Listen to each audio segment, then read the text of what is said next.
Hello dear students, today we have to discuss about angular simple harmonic motion.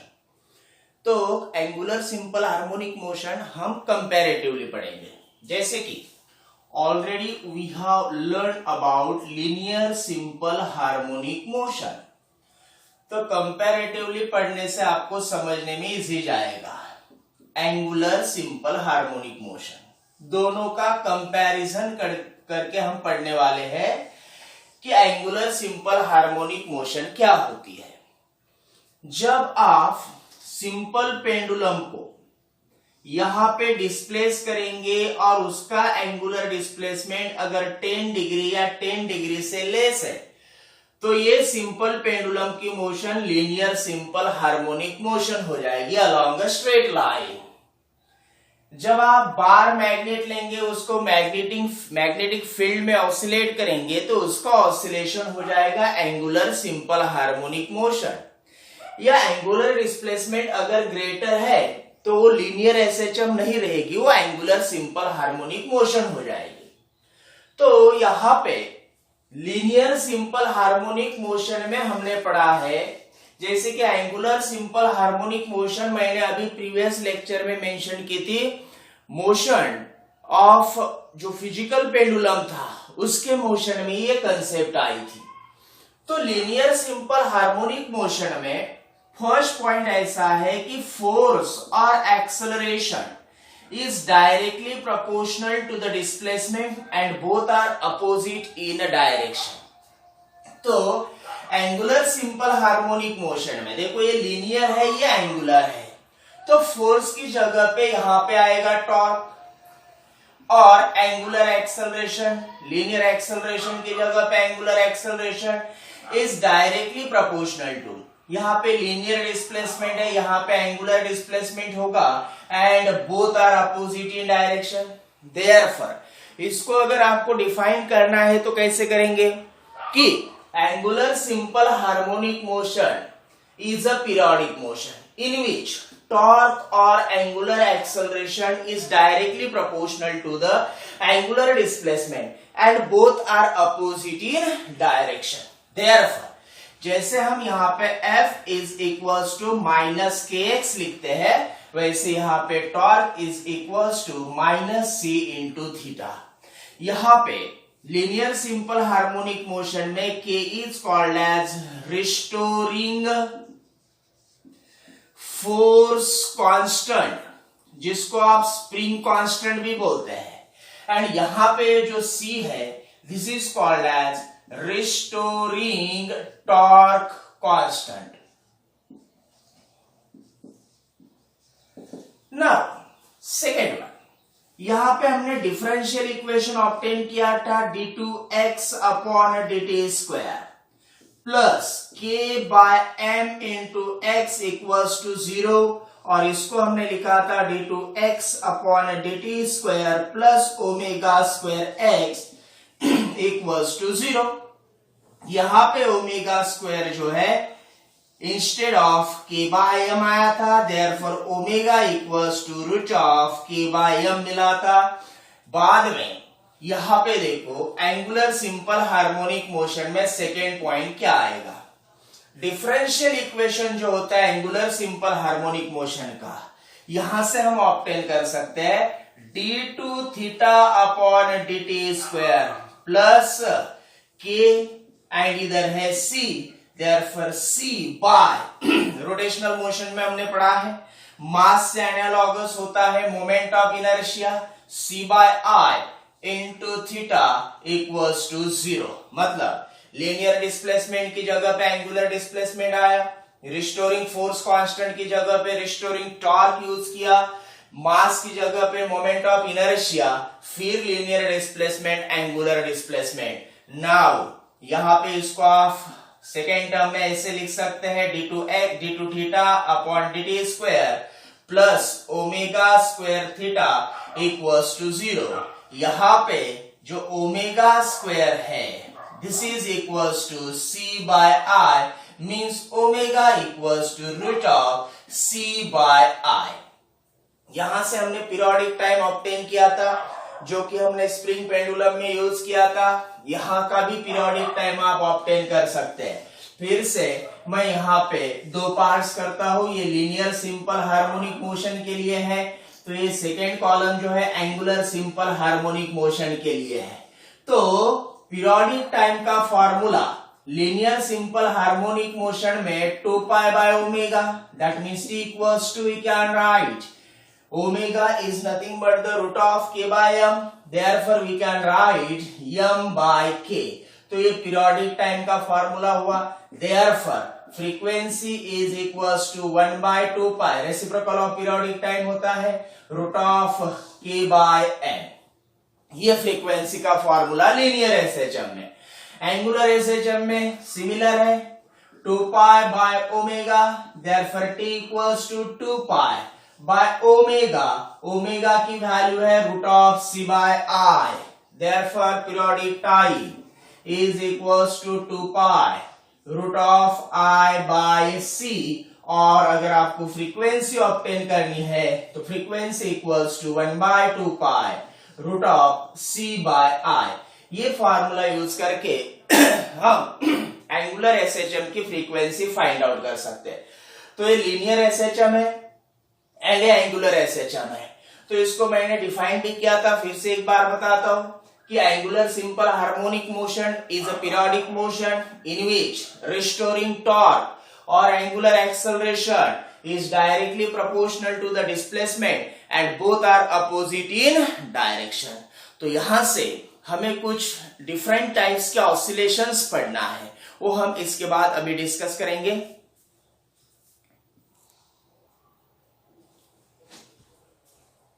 अब हमें oscillation के कुछ फॉर्मूले के बारे में डिस्कस करना है। ऐसे 7 फॉर्मूले हैं, जैसे कि SHM simple harmonic motion oscillation of liquid in U shape tube. हमने एक यू शेप ट्यूब ली है जिसमें लिक्विड लिया है, ये 2 लीम्स है यू शेप ट्यूब के, इसमें जो लिक्विड भरा हुआ है up to the height h है, ये अनडिस्टर्ब हाइट है, मतलब हम ये लिक्विड को अभी ऑसिलेट नहीं किया है, लिक्विड ऑसिलेटिंग नहीं है, रेस्ट है, अनडिस्टर्ब है। तो ये जब ऐसे इधर से आप इसको फोर्स अप्लाई करेंगे, प्रेशर अप्लाई करेंगे और इसको पुश डाउन करेंगे, तो यहां पे इधर से लिक्विड लेवल ऑफ हो जाएगी and due to the restoring force, इसका वेट रिस्टोरिंग फोर्स एक्ट करता है और उसकी वजह से ऐसे ऑसिलेट होता है। तो इसका पीरियोडिक टाइम का formula T equals to 2 pi root of h by g।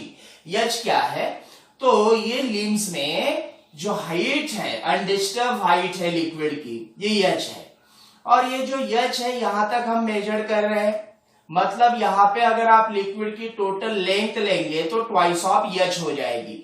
तो h की जगह पे अगर आपको लेंथ गिवन है लिक्विड कॉलम की, तो T equals to 2 pi root of h is equals to L by 2 होता है, या L is equals to 2h होता है। तो h की जगह पे हमने L बाई 2 लिखा है, तो पीरियोडिक टाइम का फॉर्मूला हो गया 2 pi root of L upon 2g। यहाँ पे h क्या है, L क्या है, मैंने आपको लिख के दिया है। Simple harmonic motion of floating cylinder, एक सिलेंडर है जिसको हमने लिक्विड में, फ्लूइड में यहाँ पे डाला है, और जब इसको पुश करेंगे तो ये ऑसिलेटरी मोशन ऐसे परफॉर्म करेगा। तो उसके पीरियोडिक टाइम का फॉर्मूला क्या है, एक ऑसिलेशन कंप्लीट करने को उसको कितना टाइम लगता है, तो उसके लिए formula T equals to 2 pi root of L by g। Length L क्या है, तो it is the length, this is the length of the cylinder dipping in the liquid. Liquid में जितना डीप हुआ है उतनी यहाँ पे लेंथ लेना है। We get the formula for periodic time. यहां से आप फ्रीक्वेंसी भी ऑब्टेन कर सकते हैं, जैसे कि आपको अच्छी तरह से मालूम है frequency is the reciprocal of periodic time. तो फ्रीक्वेंसी का formula 1 by 2 pi root of g by L हो जाएगा। यहाँ पे भी आप उसका रेसिप्रोकल लेके फ्रीक्वेंसी का फॉर्मूला फाइंड आउट कर सकते हैं। थर्ड फॉर्मूला है simple harmonic motion of a small ball rolling down in hemispherical ball.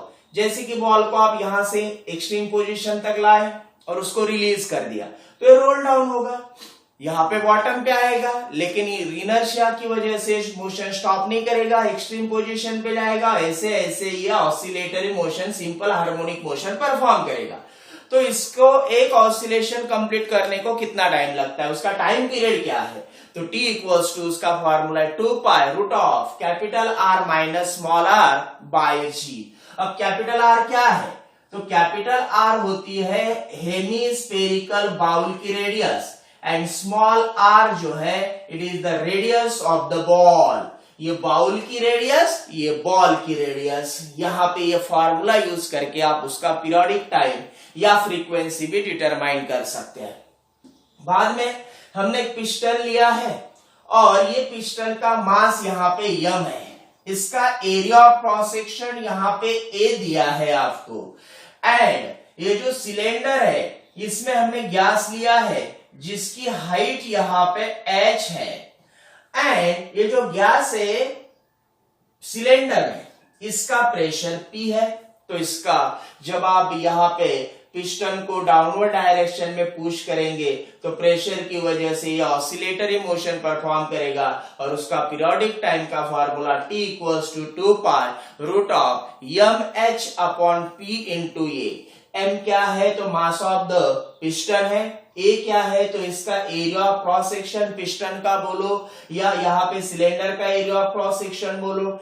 h मतलब ये हाइट है सिलेंडर की, and t is the pressure of the gas inside the cylinder. ऐसे 7 फॉर्मूले, तो हमने 4 फॉर्मूले यहाँ पे देखे हैं कि SHM of the liquid in the U shape tube देखा है, बाद में फ्लोटिंग सिलेंडर का भी सिंपल हार्मोनिक मोशन का पीरियोडिक टाइम, फिर एक हेमिस्फेरिकल बाउल लिया है जिसमें स्मॉल बॉल को आपने रिलीज किया है, तो ये ऐसे रोल होते समय पीरियोडिक टाइम हमने फाइंड आउट किया है, पिस्टन का भी पीरियोडिक टाइम फाइंड आउट किया है। इसके आगे के फॉर्मूले और 3 हैं, उसके बारे में हम अभी डिस्कस करेंगे।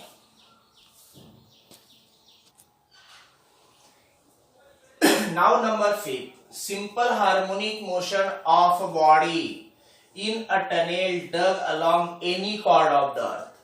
अब यहाँ पे आप क्या करेंगे, एक टनल डग करेंगे ऐसा any chord, about any chord of the earth, और इसमें अगर एक स्फेरिकल बॉडी या ऑब्जेक्ट को ड्रॉप करेंगे तो ये सेंटर की तरफ मूव हो जाएगा और यहाँ तक एक्सट्रीम पोजीशन तक रीच हो जाएगा, और फिर से यहाँ पे उसके ऊपर रिस्टोरिंग फोर्स एक्ट होगा, और ऐसे सिंपल हार्मोनिक मोशन यहाँ पे या एनी कॉर्ड में सिंपल हार्मोनिक मोशन परफॉर्म करता है, और उसके पीरियोडिक टाइम का फॉर्मूला है 2 pi root of r by G. r क्या है? तो r is nothing but the radius of the earth, and g for acceleration due to gravity, और हमने ग्रेविटेशन में इसकी वैल्यू भी फाइंड आउट की थी। जब सैटेलाइट रिवॉल्व होता है very close to the earth surface, at that time periodic time का ये फॉर्मूला हमें मिला था, एंड हमने फाइंड आउट किया था कि उसका पीरियोडिक टाइम 1.41 आवर होता है, या 84.6 मिनट होता है, या 5076 सेकंड होता है। तो ये फॉर्मूला यूज करके हम periodic time of any body, कौन सी भी बॉडी जब आप एनी कॉर्ड में ड्रॉप करेंगे, टनल में ड्रॉप करेंगे अर्थ के, तो यहाँ पे आपको पीरियोडिक टाइम मिल जाएगा। अब है लॉन्जिट्यूडिनल ऑसिलेशन।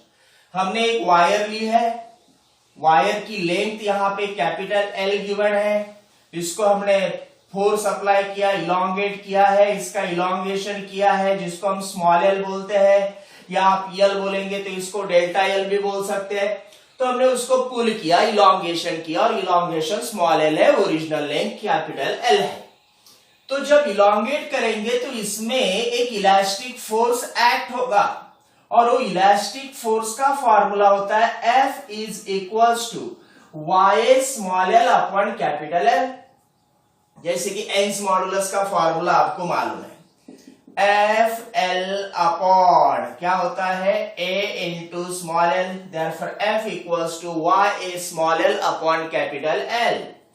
एंड आपको रिस्टोरिंग फोर्स का फॉर्मूला भी मालूम है, इसका अगर आप मैग्नीट्यूड लेंगे तो हमें मिलेगा kx। अब x मतलब एक्सटेंशन, और यहाँ पे एक्सटेंशन स्मॉल l हुआ है, देयरफॉर हम ये फॉर्मूला मॉडिफाई करके k इंटू l लिख सकते हैं। तो इक्वेशन फर्स्ट और इक्वेशन सेकेंड को अगर आप कंपेयर करेंगे तो यहाँ पे आपको k की वैल्यू देखो क्या मिलती है, k is equals to Y A by capital L. Therefore periodic time का फॉर्मूला जैसे आपको अच्छी तरह से मालूम है 2 pi root of m by k होता है। अब k की वैल्यू अगर पुट करेंगे तो t equals to 2 pi root of m by k, k की वैल्यू क्या है y a by capital L। तो ये पीरियोडिक टाइम का फॉर्मूला यहाँ पे आपको मिल जाएगा। इलास्टिक वायर है and due to the elasticity यहाँ पे ये ऑसिलेटरी मोशन परफॉर्म करेगा और उसके पीरियोडिक टाइम का formula 2 pi root of m L upon y into ये a है। m फॉर व्हाट, ये जो बॉडी यहाँ पे आपने सस्पेंड की है इसका ये मास है m, L for original length है, Y फॉर एंग्स मॉडुलस है, A फॉर वायर का एरिया ऑफ क्रॉस सेक्शन है। बाद में आता है number 5th, 6th and 7th। तो यहाँ पे 7th नंबर का फॉर्मूला है टॉर्शनल पेंडुलम का, उसका पीरियोडिक टाइम क्या होता है। तो उसके लिए हमने एक वायर ली है, वायर को एक ऑब्जेक्ट सस्पेंड किया है और हमने यहाँ पे उसको ट्विस्ट कर दिया है, बॉडी को, ऑब्जेक्ट को। जब आपने इसको रोटेट कर दिया तो वायर जो है वो ट्विस्ट हो जाएगी और उसका एंगल ऑफ ट्विस्ट आपको मिला है थीटा। जब यह एंगल ऑफ ट्विस्ट थीटा मिला है तो पीरियोडिक टाइम अगर इसका फाइंड आउट करना है तो इसके ऊपर रिस्टोरिंग टॉर्क एक्ट होगा। जो रिस्टोरिंग टॉर्क हम पढ़ चुके हैं कि माइनस सी इंटू थीटा हो जाएगा। जैसे रिस्टोरिंग फोर्स होता है वैसे रिस्टोरिंग टॉर्क आया है। नाउ इसके पीरियोडिक टाइम का formula 2 pi root of c by I होता है। तो ये उसका पीरियोडिक टाइम है। तो periodic time c for restoring torque constant है, I for moment of inertia of this, disk या एनी ऑब्जेक्ट है, हमने यहाँ पे डिस्क ली है तो इसका मोमेंट ऑफ इनर्शिया आपको लेना पड़ेगा। अब ये रिस्टोरिंग टॉर्क कांस्टेंट अगर आपको फाइंड करना है तो उसका एक फॉर्मूला है pi eta r raise to power 4 upon 2 into l. Pi मालूम है, ईटा फॉर कोएफिशिएंट, इसको हम मॉडुलस ऑफ रिजिडिटी बोलते हैं, r for radius of the wire है and l for length of the wire है। तो रिस्टोरिंग टॉर्क कांस्टेंट भी हम यहां से फाइंड आउट कर सकते हैं। तो ऐसे हमने 7 फॉर्मूले यहाँ पे डिस्कस किए हैं 1 बाय 1, जिसके फॉर्मूले आपको लर्न करना है so that you can solve the MCQs in your competitive examination. Now after this point we have to discuss about the next point.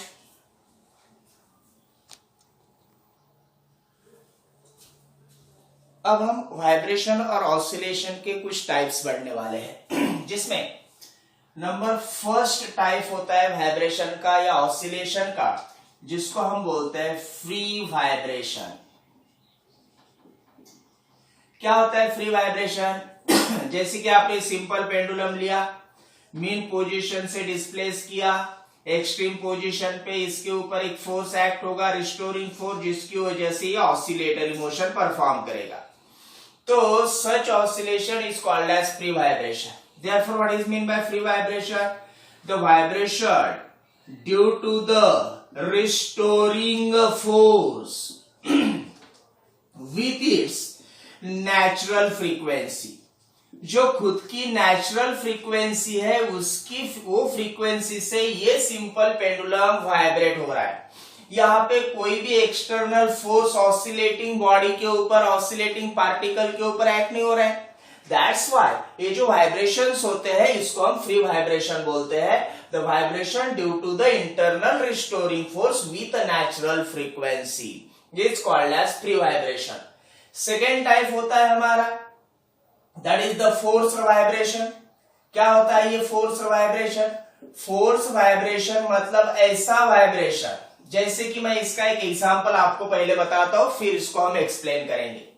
जैसे कि मैंने एक ट्यूनिंग फोर्क लिया है, ट्यूनिंग फोर्क को वाइब्रेट किया और उसका स्टेम जो है मैंने टेबल के कांटेक्ट में लाया, तो ट्यूनिंग फोर्क वाइब्रेट हो रहा था, उसके वाइब्रेशन की वजह से अब ये टेबल भी वाइब्रेट होना स्टार्ट करेगा।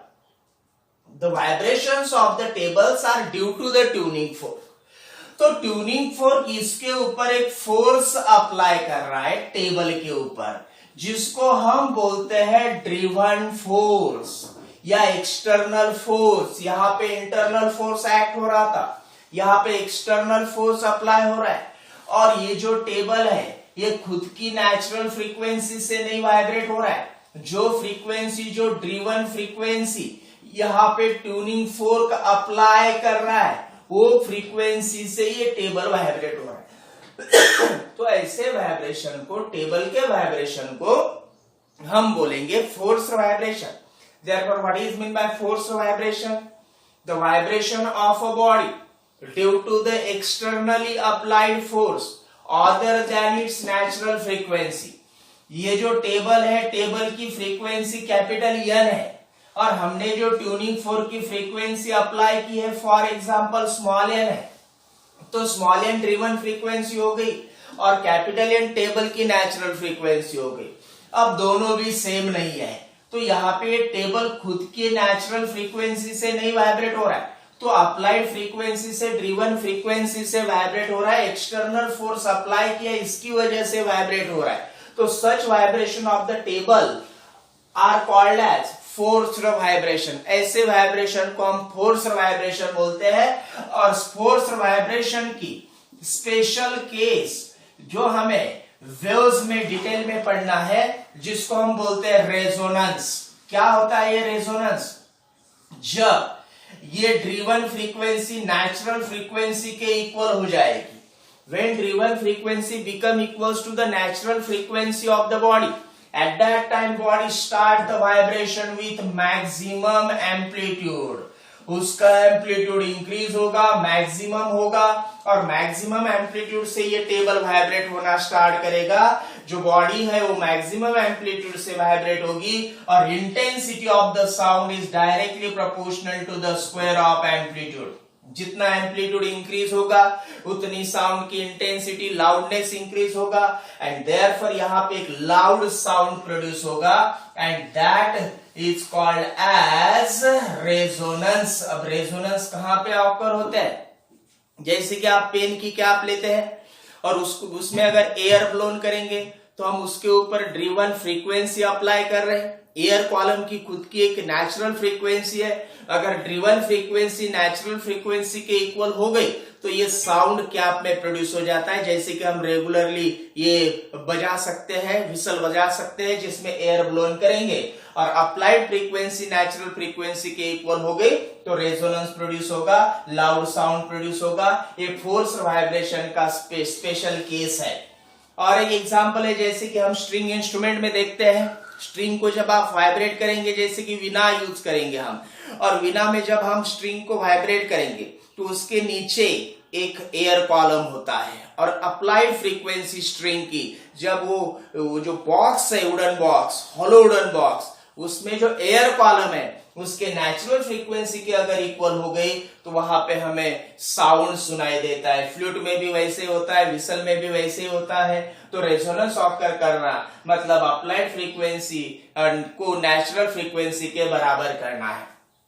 वाइब्रेशन का थर्ड टाइप है जो कि हम पढ़ चुके हैं, जिसको हम डैम्प्ड ऑसिलेशन बोलते हैं। क्या होता है ये डैम्प्ड ऑसिलेशन? जब आप, एक्चुअली तो ये ट्रू केस नहीं है, क्योंकि जब बॉडी को आप वाइब्रेट करेंगे तो उसका फ्रिक्शनल रेजिस्टेंस होगा, उसके ऊपर फ्लूइड का डैम्पिंग फोर्स भी अप्लाई होता है, तो उसकी वजह से एम्पलीट्यूड कंटिन्यूअसली डिक्रीज होते जाता है। जैसे मैंने आपको एग्जांपल बताया था कि जब आप सिंपल पेंडुलम को एयर में ऑसिलेट करेंगे तो एयर के साथ उसका फ्रिक्शनल रेजिस्टेंस होगा और एम्पलीट्यूड कंटिन्यूअसली डिक्रीज होगा। तो फ्लूइड उसके ऊपर फ्रिक्शनल फोर्स एक्ट कर रहा है, जिसको आप डैम्पिंग फोर्स भी बोलते हैं, जो फ्लूइड मैकेनिक्स में आएगा। तो यहाँ पे डैम्पिंग फोर्स की वजह से एम्पलीट्यूड कंटिन्यूअसली डिक्रीज होता है, एंड फाइनली बॉडी स्टॉप हो जाती है, ऑसिलेशन स्टॉप हो जाते हैं। ऐसे ऑसिलेशन को हम डैम्प्ड ऑसिलेशन बोलते हैं। तो डैम्प ऑसिलेशन जो हमने पहले पढ़ा है वो अनडैम्प्ड ऑसिलेशन था। अब हम पढ़ने वाले हैं डैम्प्ड ऑसिलेशन, जिसका डिफरेंशियल इक्वेशन या पीरियोडिक टाइम, इसके बारे में हम डिस्कस करेंगे।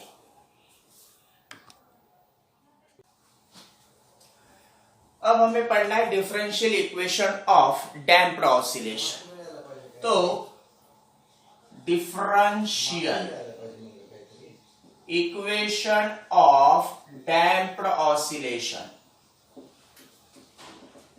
डैम्प ऑसिलेशन क्या होता है वो आपको अभी अच्छी तरह से मालूम है। उसका डिफरेंशियल इक्वेशन अनडैम्प्ड ऑसिलेशन का डिफरेंशियल इक्वेशन आपको मालूम है, d2x upon dt square plus omega square x equals to 0 आता है। यहाँ पे differential equation of damp oscillation कैसे होता है देखो। तो उसके लिए हमने यहाँ पे एक रिजिड सपोर्ट लिया है, रिजिड सपोर्ट से हमने स्प्रिंग को अटैच किया है, स्प्रिंग को ब्लॉक अटैच किया, ब्लॉक को एक मासलेस रॉड अटैच किया और मासलेस रॉड से एक वेन जिसको आप ब्लेड बोलते हैं इसको अटैच किया है और दिस वेन और blade is deep into the viscous liquid. Viscous liquid में उसको ड्रॉप कर दिया है। अब यहाँ पे क्या करना है, ब्लॉक जो है मास m का उसको हम थोड़ा सा पुल करेंगे तो यहाँ पे स्प्रिंग उसके ऊपर एक फोर्स एक्ट करेगी जिसको हम रिस्टोरिंग फोर्स बोलते हैं, जिसको हम डिनोट करेंगे F1 से। अब ये ऑसिलेटरी मोशन स्टार्ट करेगा। एट द सेम टाइम ये वेन भी फ्लूइड में लिक्विड में ऑसिलेट हो रही है तो इसके ऊपर भी एक फोर्स यहाँ पे फ्लूइड में एक्ट होगा जिसको हम बोलते हैं डैम्पिंग फोर्स, जिसको हम F2 बोलेंगे। तो दो फोर्सेस यहाँ पे एक्ट हो रहे सिस्टम के ऊपर, उसकी वजह से ये डैम्पिंग फोर्स की वजह से फ्लूइड के साथ उसका फ्रिक्शनल रेजिस्टेंस हो रहा है and due to this frictional resistance energy goes on decreasing and energy decrease हो रही है उसकी वजह से एम्पलीट्यूड भी डिक्रीज होगा। मतलब अगर आप एम्पलीट्यूड का टाइम के साथ ग्राफ निकालेंगे, देखो मैंने इधर x लिया है along the y axis and इधर टाइम लिया है। पहला एम्पलीट्यूड इतना बड़ा था, फिर डिक्रीज हो गया, फिर डिक्रीज हो गया, decrease decrease decrease and finally amplitude यहाँ पे स्टॉप होगा। मतलब टाइम के साथ यहाँ पे एम्पलीट्यूड डिक्रीज होता है। तो ऐसे एम्पलीट्यूड का ग्राफ होता है डैम्प्ड ऑसिलेशन के लिए। अब देखो यहाँ पे दो फोर्सेस एक्ट हो रहे, ये ब्लॉक M को हमने स्प्रिंग से अटैच किया है, स्प्रिंग कांस्टेंट K है, इसको हमने डिस्प्लेस किया तो स्प्रिंग की वजह से एक रिस्टोरिंग फोर्स एक्ट होगा, उसकी वजह से ऑसिलेटरी मोशन स्टॉप होगी। At the same time viscous fluid की वजह से उसके ऊपर डैम्पिंग फोर्स विस्कस फोर्स भी एक्ट हो रहा है।